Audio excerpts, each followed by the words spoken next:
شده تو هم یه وقتایی دلت بگیره از همه چیه این زندگی خسته بشی، با 1000 امید چشماتو ببندی، اما وقتی که صبح میشه با یه دلشوره از خواب بیدار شی؟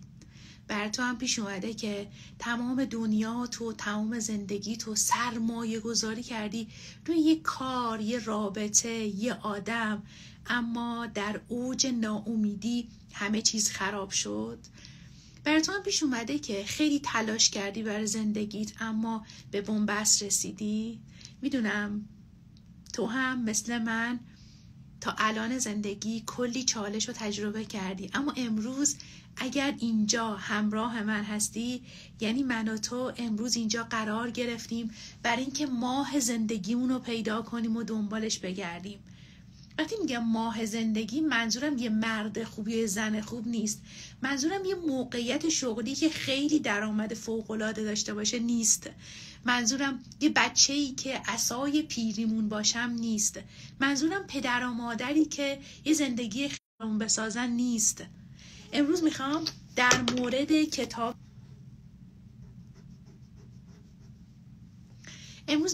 مورد کتاب به دنبال ماه باهاتون صحبت کنم. اگر اینترنت یاری کنه کلی مطالب فوق‌العاده رو براتون آماده کردم. خب نمیخوام فقط این کتاب رو بخونم، میخوام با جزئیات بهش توجه کنیم، کلمه کلمش رو بهش فکر کنیم و تحلیل کنیم و برگردیم به خودمون دیگه. یعنی ما امروز میخوایم از داستان و از قصه استفاده کنیم برای اینکه چشامون رو بشوریم، یه ذره عمیق دیدن تجربه کنیم و بدونیم که میشود تو اوج سیاهی ها و سرما یه راه برای همین زندگی پیدا کرد. قبل از اینکه شروع کنم دوست دارم که این موشکی که این پایین هست رو لمس کنید و کلاسمون رو حداقل برای 5 نفر بفرستید. جدا از قطع و وصلی اگر به من بگید صدا و تصویر من خوب هست من کامنت ها رو میبندم و بعد شروع میکنیم.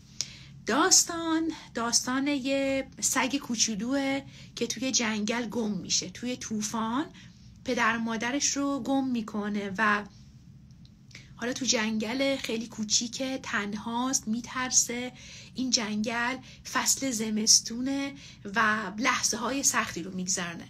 همینجوری که داره میگرده تا پدر مادرش رو پیدا کنه میبینه یه گله سگ اون طرفتر هستن، اما جستشون بزرگتر از پدر مادرشه و اون نقش و نگاری که روی موهای بدنشون هستن متفاوته. به خیال خودش که دوستای پدر مادرش رو پیدا کرده بودو میره به سمتشون برای اینکه اونا نجاتش بدن، برای اینکه داره شب میشه، برای اینکه تنهاست، برای اینکه میترسه، برای اینکه اولین تنهایی داره تو زندگیش تجربه میکنه. پناه میبره به کسایی که از دور فکر میکنه شبیه پدر و مادرشن، اما وقتی نزدیک میشه ببینه با یه گله گرگ سر و کار داره که همه اینا دورش حلقه میزنن و هر کدوم میخوان در واقع یه لقمش کنن و به زندگیش پایان بدن. خیلی میترسه، انقدر میترسه که جلوی چشاشو میگیره و حاضر نیست ببینه چه اتفاقی میفته. میبینه صدای درگیری میاد و ولی جرئت نمیکنه که چشماشو باز کنه. وقتی به خودش میاد میبینه یک از اون گرگا که با بقیه گرگا میجنگه برای اینکه از این توله سگ حمایت کنه، کمرشو گرفته و داره فرار میکنه و بقیه گرگا هم دنبالشن. به خودش میاد میبینه که با سرعت خیلی زیاد داره همه درخت‌ها رو طی میکنه و وقتی دورتر میشن از اون گرگ پیر این سگ کوچولو رو زمین میذاره و نفس میزنه. خیلی تعجب میکنه، میگه که مثلا تو چرا داری به من کمک میکنی؟ هیچ پاسخی نمیده و میگه که این کار درست ترین کاریه که من باید انجام بدم. گرگ پیر از این توله سگ میپرسه که تو اینجا چی کار میکنی؟ پدر مادرت کجان؟ چرا تنهایی؟ میگه که من گم شدم، من توی طوفان پدر مادرمو گم کردم. گرگ پیر میگه خب بیا با هم بریم پدر مادرتو پیدا کنیم، راه رو بلدی؟ میگه نه من هیچ راهی رو نمیشناسم. گرگ بهش میگه که مگه میشه تو ندونی کجا بریم؟ یه جمله است خیلی قشنگه، میگه برای رسیدن به هر مقصد به مسیر نیازه. مقصد کجاست؟ مقصد آرامشه، مقصد پوله، مقصد رابطه خوبه. همین الان میخوام تا آخر این کتاب یه مکس هایی بهتون میدم و شما اون جمله های مهمی که من میخونم براتون رو میخوام حتما یادداشت کنید یا تو ذهنتون داشته باشید و بهش فکر کنید و بعدش چندین و چند بار گوش بدید حتما، چون که بسیار جلسه مهمی رو با هم خواهیم داشت. خب یه لحظه. گرگ بهش میگه که برای رسیدن به هر مقصد به مسیر نیازه. الان سوال من از شما رفقای جانم اینه که مقصدت کجاست؟ به کجا میخوای برسی؟ مقصد رو تعیین کنی. میتونه تو ابعاد مختلف زندگیم باشه. آقا من میخوام تو بعد معنویات رشد کنم، من میخوام از شخصیتم یه شخصیت حسابی رو بسازم، من میخوام کاهش وزن داشته باشم، من میخوام یک ارتباط خوب رو بسازم، من میخوام ارتباطم رو حفظ کنم، من میخوام بچه دار بشم، من میخوام بچم رو خیلی سالم توی فضای سالم پرورش بدم، من میخوام ادامه تحصیل بدم، من میخوام درآمدم اینطور بشه، من میخوام خونه‌ام بزرگتر کنم، من میخوام با آدمای بهتری معاشرت کنم، من میخوام 6 ماه دیگه فلان کشور برم، فلان استان برم برای مسافرت. اینا همه میشه اون مقصده. درسته؟ خب برای رسیدن به مقصد به مسیر نیازه دیگه. من میخوام برم مثلا شهر ساری، از کدوم جاده باید برم و این جاده است که منو به اون مقصد میرسونه. حالا مسیر ما چیه؟ من آرامش میخوام، پس باید مراقبه کنم. من آرامش میخوام، پس باید به یه ابرقدرتی وصل بشم. من دوست دارم شخصیتم ارتقا پیدا کنه، پس هر روز مثلا من وابسته باید تمرین‌های ضد وابستگی کنم. من میخوام تو کارم موفق بشم، هر روز باید 3 ساعت متمرکز تلاش کنم، مطالعه کنم برای اینکه توی اون حرفه بدرخشم. پس مسیری که من رو به مقصد، مسیری که من تو رو به مقصد میرسونه. این که فقط بدونم کجا میخوام برم که مهم نیست. خیلی از آدما تو این مرحله میمونن، فقط میدونن کجا میخوان برن. خب بقیه ماجرا چی؟ این یه نکته. اما قبلترش یه نکته خیلی مهم هست که لازمه در مورد صحبت کنیم. مطرح میشه که ما ناخودآگاه تمایل داریم که به آدم‌های گرایش داریم، شبیه پدر مادرم. اسم این سگ کوچولو آمایاه. آمایا میگه که از دور دیدم یه گله سگ، اما وقتی بهشون نزدیک شد دید گرگن. کجای زندگی از دور آدمایی رو دیدی که فکر کردی که آهان تو اوج گمگشتگی های زندگی این آدم همونیه که منو نجات میده، و وقتی نزدیک شدی دیدی که فقط از دور شبیه اون کساییه که تو خیالت فکر میکردی. و دقیقا تو همون موقع زندگیمون یکی میاد ما رو از اون مهلکه نجات میده و میبره، و ما همش دنبال اینیم که خیلی از آدم میگن که چرا گرگا حمله کردن، چرا اون شبیه اون چیزی که فکر میکردم نبود. اما نمیدونه که باید مقصد داشته باشه و یه مسیر داشته باشه. پس قصه رسید به این جایی که این گرگ پیر از آمایا پرسید که خب کجا بریم؟ پدر مادرت کجا؟ پدر مادرت رو گم کردی؟ به من بگو من تو رو برسونم بهشون. آمایا میگه من نمیدونم، و گرگ بهش میگه که نمیشه که ندونی، بعد مقصدی داشته باشی و مسیر رو انتخاب کنیم، بدونیم به کجا میخوایم برسیم. یه ذره آمایا همین سگ کوچولوه. آمایا فکر کرد و گفتش که آهان یادم اومد، مامانم همیشه بهم میگفت هر وقت که راهتو گم کردی ماه رو دنبال کن. مامانم بهم گفت هر وقت که راهو گم کردی نور ماه رو دنبال کن. این گرگ پیر اول میخنده، ولی وقتی که میبینه آمایا ناراحت میشه میگه که خب شاید مامان یه چیزی میدونه که ما نمیدونیم. حالا ماه نماد چیه؟ ماه یعنی که تو شب، تو دل تاریکی، تنها روشنایی که وجود داره روشنایی ماه دیگه، و این روشنایی ماه شب رو زیباتر برامون میکنه. نه؟ حالا این آسمون تاریک میشه سختی‌های زندگیمون، میشه تیرگی‌های زندگی. درسته شب دیگه، اونجا که همه جا تاریک میشه، فکر میکنی هم گم شدی، اشتباهی هم میری سراغ آدما و اون ماجراها، یا به جاهای چنگ میزنی که اصلا خیلی غلطه اما نمیدونی. خب اینجا دقیقا من باید نور ماه پیدا کنم. حالا ماه نماده چیه؟ ماه نماده اون آگاهیه. ماه نماده اینه که من اگه تو دل جنگل، تو سرما، تو اوج حال بد گم بشم، تمام پدرم رو از دست بدم، مادرم رو از دست بدم، گرگا بخوام بهم حمله کنن، این وسط یه نشونه خدا میرسه برای اینکه من رو نجات بده، ظاهرا هم اون هم یه دشمنه. اما اگه من نور ماه، نور آگاهی رو دنبال کنم، حتما به مقصد میرسم. اما مادرش یه حرف قشنگ میزنه.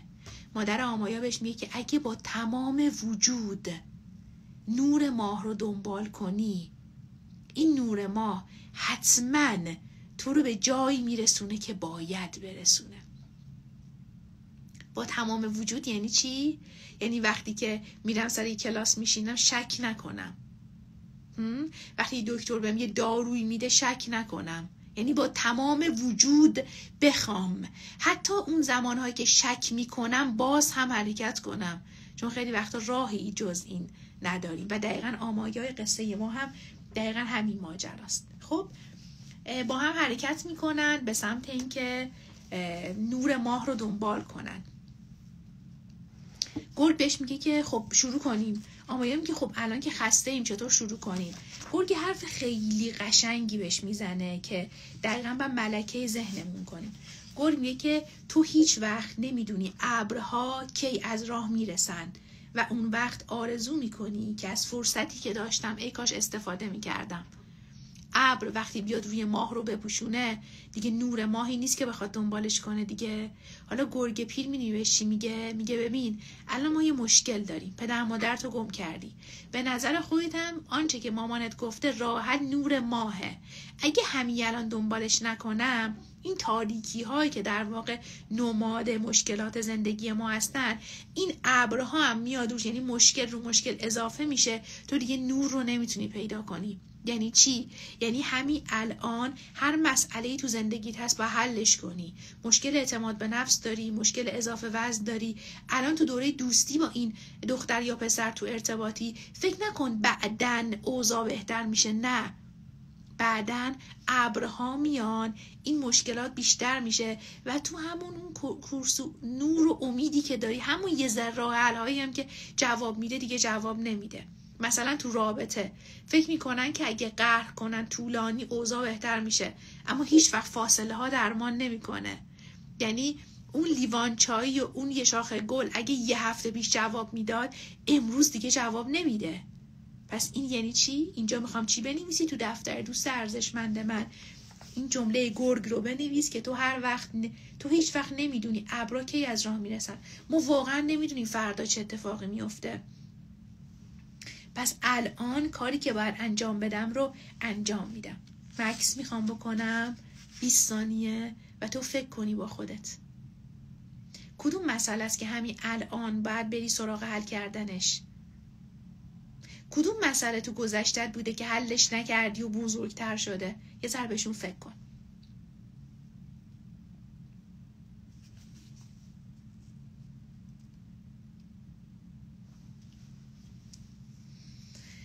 درود بر آگاهی، درود بر تک تک شما عزیزایی که اینجایید و میخواید برای حال خوبتون. ما امسال یه قولی با هم دادیم دیگه، گفتیم که امسال قرار سالی باشه که قلبم آرومتر میزنه. قلبمون وقتی آرومتر میزنه، وقتی اضطراب ازش دوره، که ما تو مسیر باشیم و ما از هر آنچه که تو این زندگی هست مثل این کتاب میخوایم استفاده کنیم برای اینکه ماه زندگیمون رو پیدا کنیم، نورش رو پیدا کنیم و دنبالش بریم.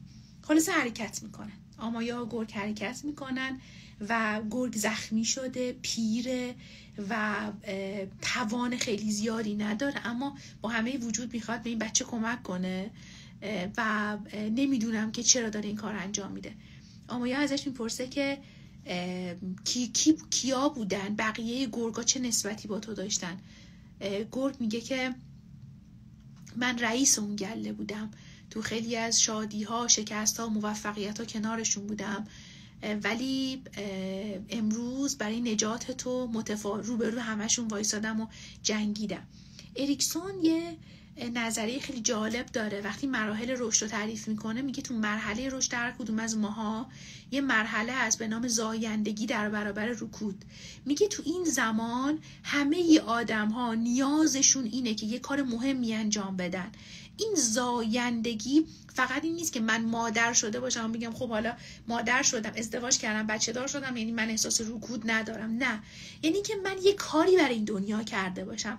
و دقیقاً این گرگ پیر همین رو تجربه کرد و گفتش که من کاری دارم میکنم که فکر میکنم بهترین کاره و شاید بهترین کاری که تو همه زندگی انجام دادم. حال گرگ خوب نبود. احساس میکرد زندگی دارد بدنش را ترک میکند. با این حال میدانست این راهی است که باید در پیش بگیرد. محافظت کردن از رویای این موجود بیگناه کاری بود که بیشتر از هر چیزی در دنیا دلش میخواست انجامش بدهد.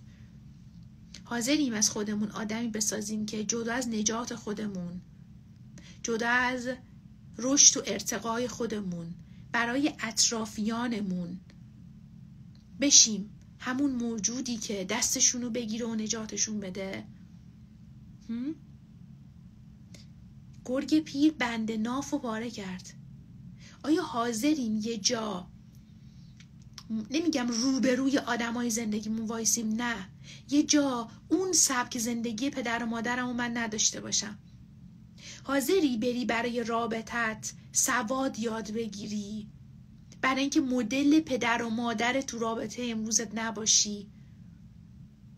حاضری برای آرامشت اگر یاد گرفتی که باید گوشی تلفن دست بگیری، غیبت کنی، بری خرید، از یه رابطه توی رابطه دیگه باشی، برای آرامشت راههای دیگه ای رو پیدا کنی؟ این یعنی جدا شدن از اون طایفه، از اون افکار، از اون باورهایی که نسل به نسل به من تو دادن و من تو باید ازشون عبور کنیم. خب گرگ حالش خیلی بد بود ولی میگفت من باید محافظت کنم از این بچه. آمایا به چشمهای گرگ پیر نگاه کرد و گفت مطمئنی؟ نمیخوای استراحت کنی؟ گرگ گفت نه، مسیری که در پیش داریم شاید سخت ترین مسیریه که تا به حال طی کردم، اما من اون رو در آغوش خواهم گرفت و همه وجودم رو وقفش میکنم و از هر آزمونی که با خودش داشته باشه استقبال میکنم، چون میدونم طی کردن این مسیر من رو به جایی میرسونه که باید باشم. او همه توانش رو جمع کرد و گفت بیا. اینا میرسن به یه غار برای اینکه استراحت کنن، اما بعد از کمی استراحت گرگ میگه باید حرکت کنیم برای اینکه ما این ماهو داریم. مگه نگفتی نور ماه رو باید دنبال کنیم؟ خب اگر ما بخوابیم تا صبح که نور ماه رو از دست میدیم. خلاصه به راهشون ادامه میدن، دنبال ماه میگردن، یعنی نور ماه رو همینجوری دنبال میکنن و میرسن به یه صخره‌هایی که یعنی انگار از جنگل جدا میشن، میرسن به یه صخره‌هایی که عبور ازشون مشکل بود. خلاصه با سختی رد میشن و وارد یه در واقع یه سرزمین دیگه میشن، یه سرزمینی که انگار اونجا شهرهای خیلی خیلی قدیمی بوده و الان دیگه متروکه شده و کسی زندگی نمیکنه، خونه هایی که خراب شده. بعد همچین فضایی رو تو ذهنتون بسازید. خب اینجا چی برای من چی تداعی میشه؟ اونجا که تو مسیر دارم میرم و یه اتفاقی میفته، اونجا که تو مسیر دارم میرم اما یه صخره های روبرون قرار میگیره که دیگه این مسیر برای من صاف نیست. اکثر آدم ها اینجا در جا میزنن. اکثر آدم میگن خب دیگه من تلاشمو کردم دیگه، خب نشد دیگه. خب میگه که خب من موقع کنکورم پدرم فوت کرد، خب دیگه نتونستم درس بخونم دیگه.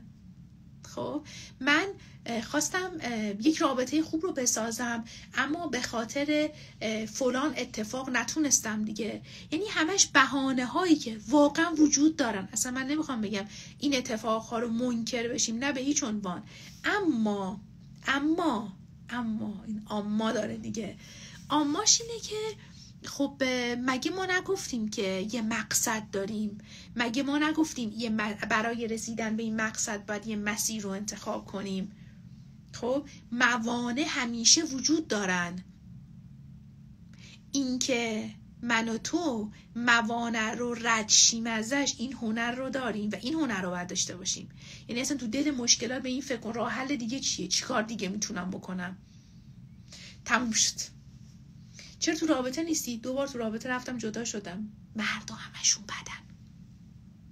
حالا شما که خوبش گیرت اومده قدرشو بدون. یعنی با یه مانع روبرو شده، مانعش میشه طلاق، مانعش میشه خیانت، مانعش میشه بیماری. هر مانعی که باش روبرو بشه، این مانع میشه یه عامل خیلی مهم برای اینکه جلوتر نره. اما آمایا و گرگ جلوتر رفتن، چون گرگ داره میمیره و باید آمایا رو به سمت پدر مادرش ببره. یعنی باید این بچه کوچولو، این سگ کوچولو رو نجات بده.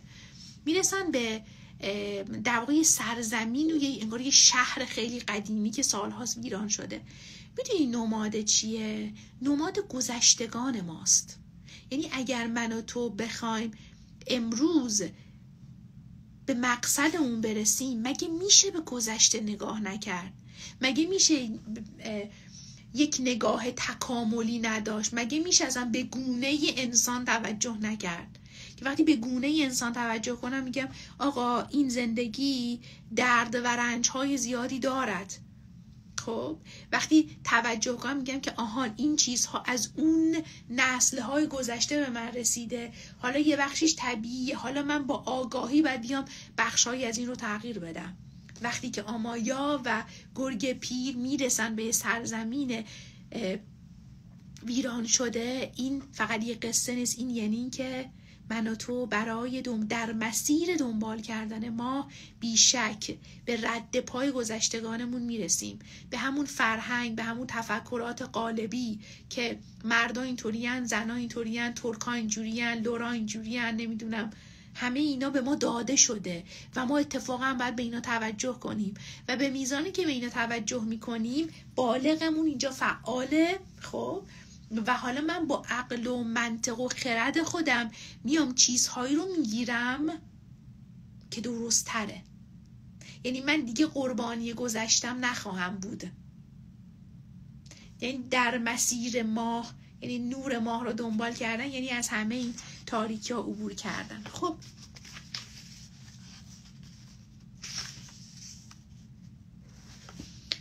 از اون در واقع دیگه حالا وارد حالت جنگلی دیگه خارج میشن، انگار وارد یه شهر میشن که این شهر ویران شده است، پله هایی داره، صخره هایی داره، خونه هایی داره و ماه رو دوباره پیدا میکنن و در واقع آمایا از ماه میپرسه، در مورد ماه از گرگ میپرسه. گرگ بهش میگه که ماه رو میبینی؟ میدونستی ماه هیچ گوش به اینجا یکی از اون قسمت های خیلی جذاب این کتابه. میدونستی ماه هیچ نوری از خودش نداره و فقط میتونه نور خورشید رو منعکس کنه؟ ولی ماه با این موضوع در صلح و آرامشه و به اندازه خورشید زیباست. آمایا میپرسه ماه برای خورشید چی کار میکنه؟ گرگ میگه ماه درباره ستاره ها با خورشید صحبت میکنه و بهش میگه که دنیا زیر پرده نور ماه چه شکلیه. بهش میگه که آمایا لبخندی میزنه و میگه هر دوی اینا خیلی خوشبخت و خوششانسن، هم خورشید هم ماه. گرگ با حرف آمایا موافقت میکنه و میگه برای اینکه اونا انتخاب کردن که برای همدیگه خیر داشته باشن. چرا این قسمت اینقدر مهمه؟ ماه که خودش نوری نداره دیگه، نور خودش رو از خورشید میگیره. حالا ما هم دنبال ماهیم. خب این کتاب به دنبال ماهه. حالا سوال اینجا پیش میاد که خب چرا من خودم نور ندارم؟ چرا من اون آگاهی رو ندارم؟ چرا من اونقدر پول ندارم؟ چرا من اونقدر شانس ندارم؟ وقتی که امروز من مریم آقایی به عنوان یه روانشناس میام از یه نویسنده، از یه کتاب، از 1000 تا نظریه استفاده میکنم برای اینکه اول حال خودم و بعد حال شما رو خوب کنم، یعنی یه خورشیدی وجود داره، من نور ندارم اما میخوام از نور اون استفاده کنم.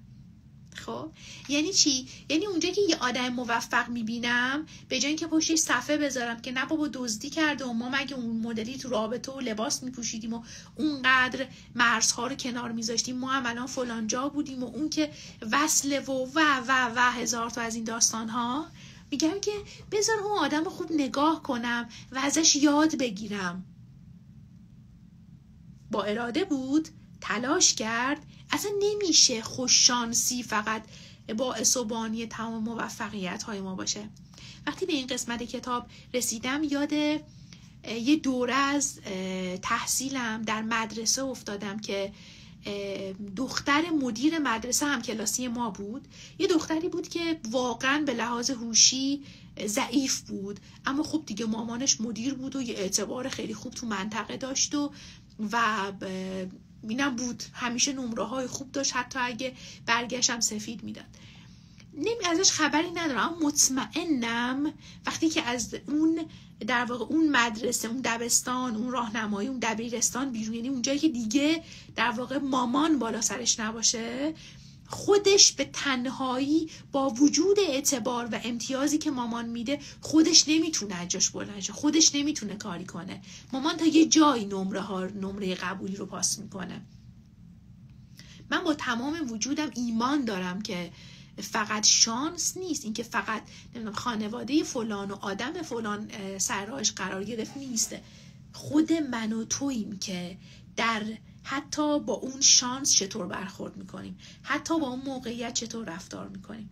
حالا از این قسمت این کتاب میخوایم چی یاد بگیریم؟ میخوایم یاد بگیریم که اگه من و تو ماهی هستیم که نور نداریم، اما باید خورشیدا رو پیدا کنم و نورشون استفاده کنم و انعکاس اون نور رو تجربه کنم. من مولانا میخونم، من حافظ میخونم، من کتاب‌های خوب و فیلم‌های خوب میبینم از کارگردان‌های خیلی خوب که هیچ وقت در زندگی نبینمشون، اما اونا نورهایی هستن که من به اون نور نیاز دارم. پس به جای اینکه بگم که ای کاش خانواده فلان داشتم، ای کاش همسر فلان داشتم، ای کاش ضریب هوشی فلان داشتم، ای کاش در فلان جای دنیا زندگی میکردم، اینا های بهانه‌هایی بود که شاید تا امروز آوردیم و باعث شد که ما پشت اون صخره‌ها بمونیم و از یه جا به بعد پشت اون صخره‌ها دیگه نور ماه پیدا نبود. اما آمایا و گرگ پی جسارت کردن و وارد اون سرزمین ویران شده شدن. شاید ترسناک بود، شاید دلگیر بود، اما قدم گذاشتن. درس بعدی اینه که باید رشد آدم ها رو ببینیم و آدم ها رو تحسین کنیم. خیلی وقتا شده که از حسادت آدم ها رو انکار کردیم، سرکوبشون کردیم، حتی پشت سرشون حرفهای بدی که اصلا واقعیت نداشت زدیم برای اینکه سطح اضطرابمون بیارم پایین. حالا میگم به جای مضطرب شدن بیام نگاهشون کنم و ازشون یاد بگیرم، چون فرار از آدم های موفق من رو تو اون طبقه‌ای که هستم نگه میداره. یه سری از آدما مثلا توی روابط خانوادگی با آدمای ضعیف خانواده، یعنی با آدمایی که مشکل، یعنی حمایت میکنن، اصلا کلا ناجیان، ایثارگرن، که اونی که پول نداره رو پروالشو میگیره، نمیدونم بهش کمک میکنه، اونی که خلاصه با افراد ضعیف خانواده و فامیل خیلی خوب بر میخوره. همه اینو تجربه کرد. همون آدم ضعیفه که رشد میکنه دیگه به این یکی محل نمیذاره. خب حالا اینجا یه اتفاقی بر رقم بخوره دیگه. بیا خودم بپرسم که کجای کار من ایراد داره که هر کی تو خانواده و فامیل مشکل داره فهمیاد خونه من؟ چرا آدما وقتی به یه جایی میرسن دیگه منو نمیخوان؟ چرا نمیخوان؟ چون شاید دیگه حالا من هم لولشون نیستم. مثل کسی که زندانبانه با زندانی خوب معاشرت میکنه، اما اون زندانی وقتی نجات پیدا کنه و آزاد بشه دیگه با زندانبان معاشرت نمیکنه، چون دیگه تو اون منطقه نیست. خب پس اینجا هم میخوام باز یه مکس کوتاه بدم و یه برداشتتون رو بنویسید.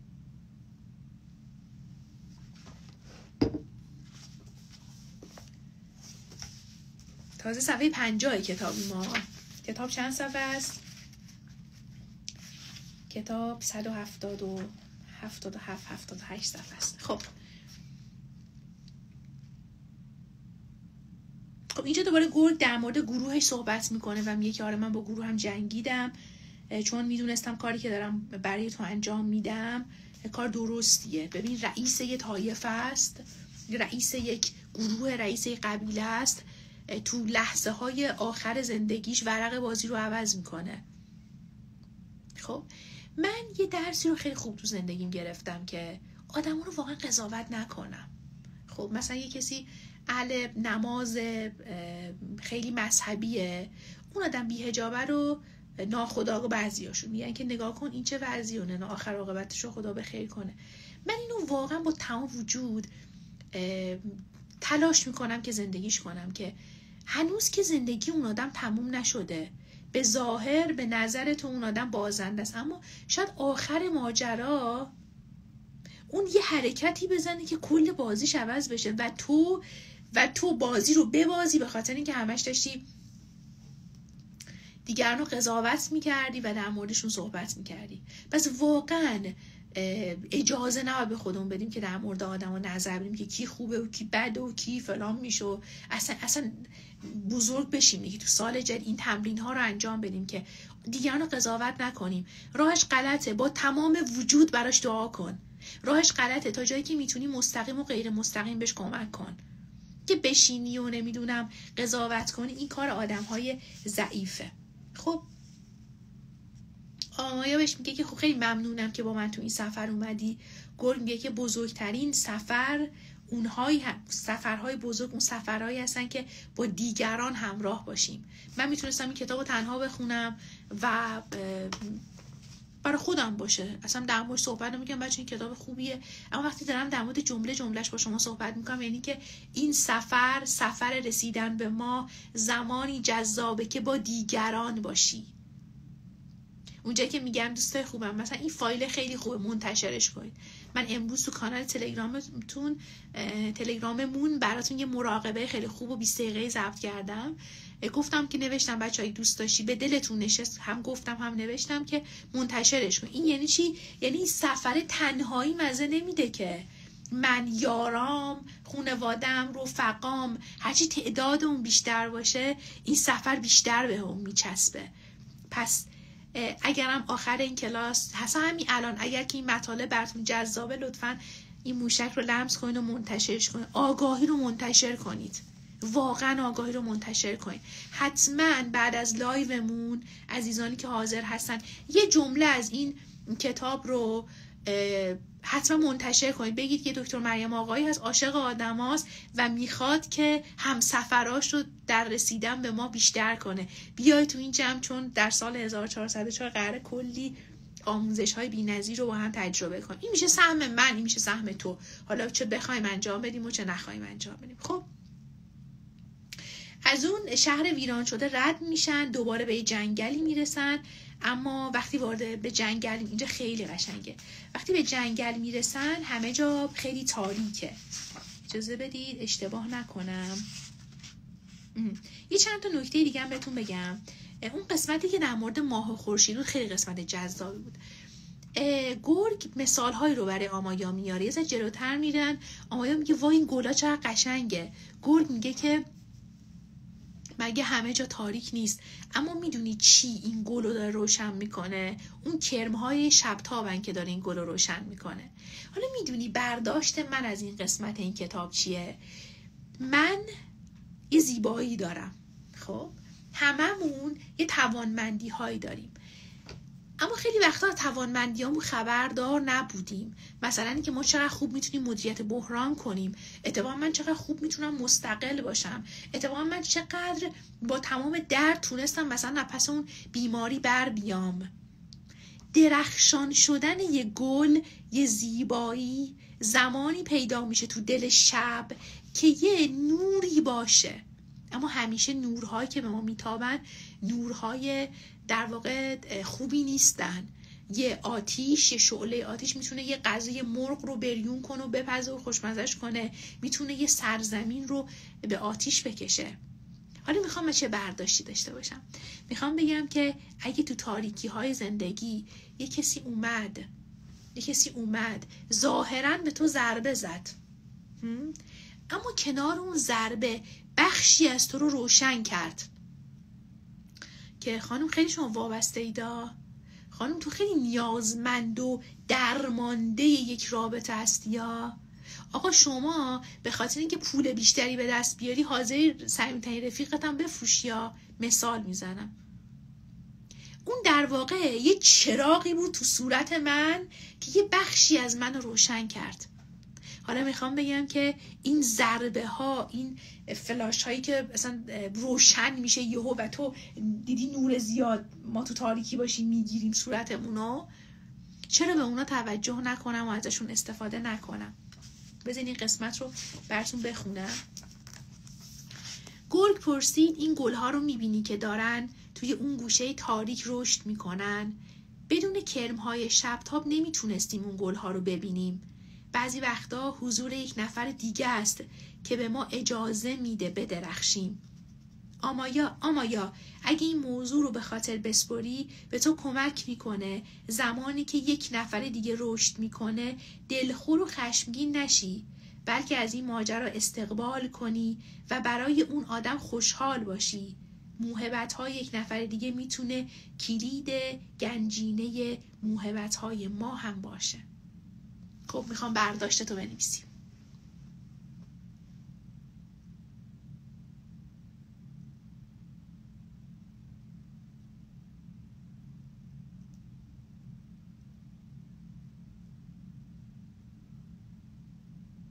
برداشت تو چیه؟ تصمیم تو چیه؟ بعد تصمیم بگیری، فقط گوش بری و رد چی که فایده نده. انقدر چیزایی رو شنیدیم و رد شدیم، الان یه تصمیم میخوام بگیری.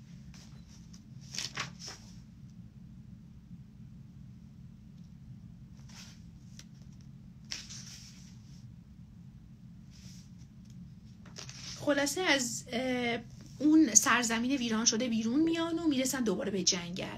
جنگل به شدت تاریک بود، یعنی عکسی که نشون میده این شکلیه. میگه جنگل انقدر تاریکه که هیچی رو نمیتونیم پیدا کنیم. اما میترسه، میگه که همه جا که خیلی تاریکه چی کار کنیم؟ گرگ میگه که خب اولا که باید یادمون باشه که ما میخوایم یه مقصدی داریم دیگه، من از این مسیر باید عبور کنم دیگه، حتی اگه تاریکه. و جالب اینه که وقتی با جرأت وارد جنگل شدن دیگه اونقدر تاریک نیست. از ازدواج ترسیدی؟ از ورود به رابطه بعد از طلاق ترسیدی؟ از شروع یک کار بعد از ورشکستگی ترسیدی؟ از بچه دار شدن ما خیلی ترسا داریم، قبل از اینکه واردش بشیم میترسیم. و این یه تیکه این کتاب خیلی خوب تو ذهنتون باشه، تو اوج ترساتون بدون وقتی تو دلش بری دیگه ترسناک نیست، چون که تو اون جنگل تاریک نور ماه از این لای درختا باعث میشه که تو بتونی مسیرتو پیدا کنی. از دور خیلی چیزا ترسناکن. حالا همین الان تو باید کدوم یکی از تاریکی های زندگیت رو با تمام جسارت ازشون عبور کنی؟ کدوم یکی از تاریکی ها رو باید با جرأت واردش بشی و دل به دریا بزنی و با وجود اون تاریکی چشاتو ببندی اما به اون نور ماه فکر کنی و حرکت کنی؟ برای خودت بنویس.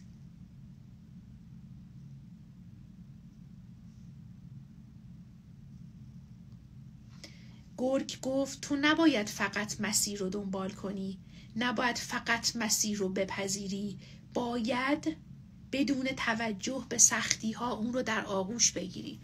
در روانشناسی اکت مطرح میکنه که زمانی اصلا ما تو رابطه ایم که در مقابل آدم ها و شرایط زندگی باز و گشوده باشیم، زمانی که کنجکاو باشیم، زمانی که با همدلی و مهربانی برخورد کنیم. یعنی چی؟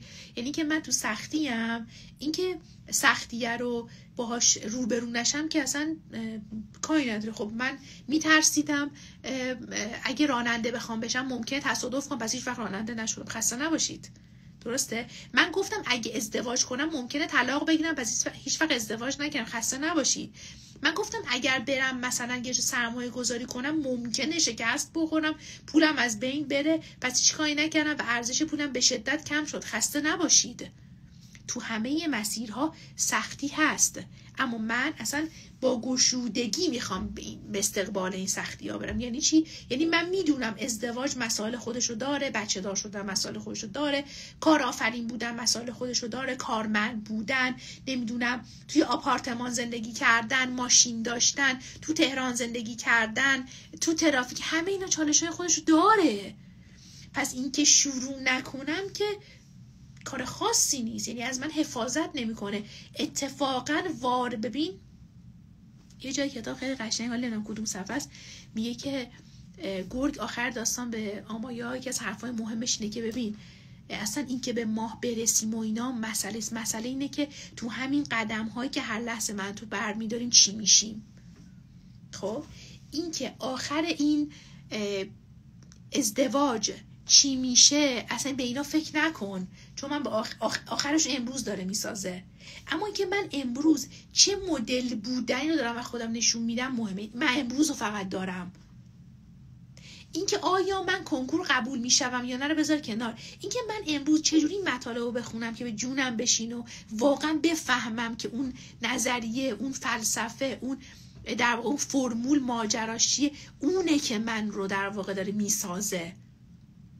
پس مسیر تعیین کننده است. خب یه لحظه کامنت ها رو باز کنم ببینم شما در چه حال و احوالی هستید. من نظرم اینه که این تحلیل و صحبت کردن در مورد این کتاب رو چند قسمت کنیم، چون الان حدود 40 دقیقه است و نمیخوام که خسته بشید. این باشه قسمت اول و بعد فردا حالا بهتون اطلاع میدم جلسات بعدش رو حتما با هم داشته باشید. اول به من بگید که خب نظرتون چیه؟ یه کتاب قصه ساده است که توی 1 ساعت میشه خوندش و تموم شد، اما اگه بخوای در موردش فکر کنی، در موردش حرف بزنی، توی 1 ساعت فقط میتونی به طور خلاصه 50 صفحه‌اش رو بگی. من این لایو رو حتما سیو میکنم برای عزیزانی که تازه وارد شدن. خب کسایی که بودن میخوام یه جمله بنویسن، یه جمله از آنچه که یاد گرفتند. خب من چی یاد گرفتم؟ من یاد گرفتم که یه جاهای گم میشم، یه جاهای مهمترین آدمهای زندگیم ممکنه تردم کنن، ممکنه نباشن، یه جاهایی ممکنه توی سن خیلی مهمی بخوام تصمیمهای مهم بگیرم.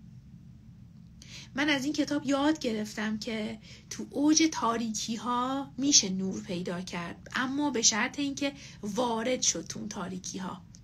دید وقتی برق مثلا میخوای شب بخوای برق خاموش میکنی، لحظه خیلی تاریکه، اما یه ذره بگذره نور پیدا میشه. این حکایت زندگی من شماست. خب من بخونم شما رو. آفرین. نور بقیه جلوی راه ما رو نمیگیره، راه رو برای ما آشکار میکنه. درود بر شما. برای بهتر شدن بعد دل به مسیر داد، قضاوت نکنیم. بله این کتاب قصه ساده است ولی با توضیحات شما خیلی روشن‌تر و آموزنده‌تر شد. خدا رو شکر. از خورشید نور بگیریم و مثل ماه نور بدهیم. اسم این کتاب به دنبال ماه، نویسنده جیمز نوربری. ما نمیدونیم ابرها چه زمانی از راه میرسن. آفرین. از پیشرفت آدم خوشحال بشم. خودم تنها هستم، حتی اینکه هیچ کس نباشه. به انتهای کار و مسیر فکر نکن، امروز رو دریابیم. حرکت در مسیر مهمه، اینکه بی حرکت نمونیم مهمه. از ترس ها عبور کنیم. من یاد گرفتم همه چی چالش داره برام. مهم اینه که تو چالش ها چه رفتاری کنیم. من از تجربه دیگران استفاده میکنم و قضاوتشون نمیکنم. ترسامو پیدا کنم و تو دلشون برم. من یاد گرفتم هیچ وقت کم نیارم و همیشه دنبال نور حرکت کنم و شما هم یکی از همون نورها هستید. الهی شکر. خوشحالم که پیداتون کردم. قضاوت نکنیم. در زندگی به جلو حرکت کنیم. امید داشته باشیم. از تاریکی ها نترسیم. از مسیر لذت ببریم. قضاوت نکنیم. تو سختی ها دنبال نور باشیم برای رسیدن به مسیر. اگه دنبال نور هستیم باید به دنیا هم عشق بدیم. آفرین. از نور افراد موفق استفاده کنیم برای رشد. برای دیگران خیر بخوایم. آفرین. برای بهترین خودمون شدن باید به تبا ترس ها مقابله کنیم. باید از نور استفاده کنیم و جسارت به خرج بدیم. نور و امید همیشه هست. برای شروع یک کاری با آخرش فکر نکنیم. عالی بود، باید رفت در دل ترس. تو هیچ نمیدانی که ابرها کی از راه میرسند. آفرین. و جایی که به دست انداز و مشکل رسیدیم مسیر رو فراموش نکنیم. آفرین. درود بر شما. بعضی از بچه‌ها از دوره و اینها پرسیدن، دایرکت پیغام بدید، شماره پشتیبانی رو ادمین ها براتون میفرستن. از موفقیت افراد ناراحت نشیم، سعی کنیم ازشون یاد بگیریم، در تاریکی به دنبال نور باشیم. به به، دوستتون دارم. چقدر نوشتید. خدا رو شکر، خدا رو شکر، خدا رو شکر. بهتون اطلاع میدم که لایو جلسه بعدمون کی خواهد بود. تمام تلاشمو میکنم که اول از خودم یه انسان آگاه تر و بهتری بسازم، بعد نورهایی که به من تابید رو منتشرش کنم. در پناه خدای بزرگ باشید، مواظب خودتون باشید، راه رو گم نکنید، از صخره ها و تاریکی ها نترسید، چون که ماه هنوز هست. 50 صفحه از این کتاب با هم در مورد صحبت کردیم، فقط شروعش بود. منتظر ادامه داستان باشید. در پناه خدای بزرگ، خدا حافظتون.